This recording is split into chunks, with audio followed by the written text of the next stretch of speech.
وہب بن منبہ کہتے ہیں کہ اللہ تعالیٰ سے حاجت نماز کے ذریعے طلب کی جاتی ہیں، اور پہلے لوگوں کو جب کوئی حادثہ پیش آتا تھا وہ نماز ہی کی طرف متوجہ ہوتے تھے۔ جس پر بھی کوئی حادثہ گزرتا وہ جلدی سے نماز کی طرف رجوع کرتا۔ کہتے ہیں کوفہ میں ایک کلی تھا جس پر لوگوں کو بہت اعتماد تھا۔ امین ہونے کی وجہ سے تاجروں کا سامان، روپیہ وغیرہ بھی لے جاتا تھا۔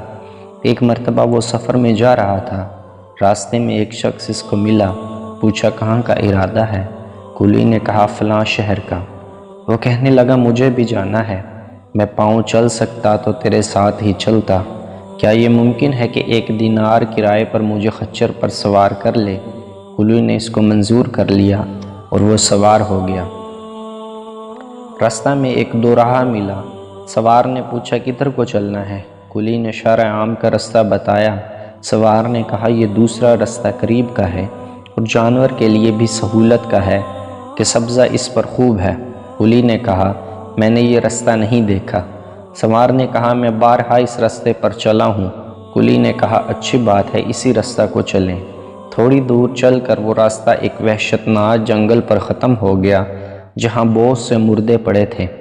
وہ شخص سواری سے اترا اور کمر سے خنجر نکال کر کلی کے قتل کرنے کا ارادہ کیا۔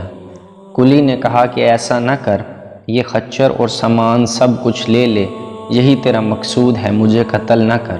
اس نے نہ مانا اور قسم کھا لی کہ پہلے تجھے ماروں گا پھر یہ سب کچھ لوں گا۔ اس نے بہت عاجزی کی مگر اس ظالم نے ایک بھی نہ مانی۔ کلی نے کہا اچھا مجھے 2 رکعت آخری نماز پڑھنے دو۔ اس نے قبول کیا اور ہنس کر کہا جلدی سے پڑھ لے۔ ان مردوں نے بھی یہی درخواست کی تھی مگر ان کی نماز نے کچھ بھی کام نہ دیا۔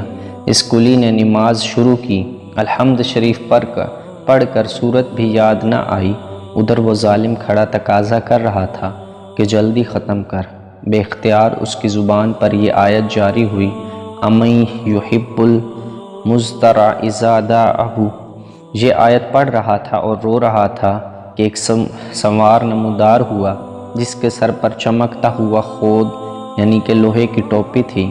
اس نے نیزہ مار کر اس ظالم کو ہلاک کر دیا۔ جس جگہ وہ ظالم مر کر گرا آگ کے شعلے اس جگہ سے اٹھنے لگے۔ یہ نمازی بے اختیار سجدہ میں گر گیا، اللہ کا شکر ادا کیا۔ نماز کے بعد اس سوار کی طرف دوڑا، اس سے پوچھا کہ خدا کے واسطے اتنا بتا دو کہ تم کون ہو اور کیسے آئے ہو؟ اس نے کہا میں من یحب المزترع کا غلام ہوں، اب تم مامون ہو، جہاں چاہو چلے جاؤ۔ یہ کہہ کر چلا گیا۔ در حقیقت نماز ایسی ہی بڑی دولت ہے کہ اللہ کی رضا کے علاوہ دنیا کے مصائب سے بھی اکثر نجات کا سبب ہوتی ہے اور سکون قلب تو حاصل ہوتا ہی ہے۔ ابن سیرین رحمۃ اللہ علیہ کہتے ہیں کہ اگر مجھے جنت کے جانے میں اور 2 رکعت نماز پڑھنے میں اختیار دے دیا جائے تو میں 2 رکعت ہی کو اختیار کروں گا، اس لیے کہ جنت میں جانا میری اپنی خوشی کے واسطے ہے اور 2 رکعت نماز میں میرے مالک کی رضا ہے۔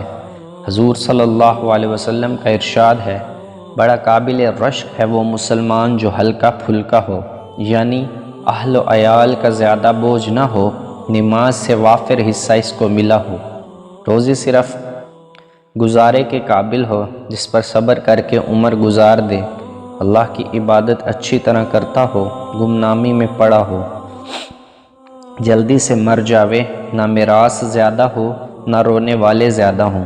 ایک حدیث میں آیا ہے کہ اپنے گھر میں نماز کثرت سے پڑھا کرو، گھر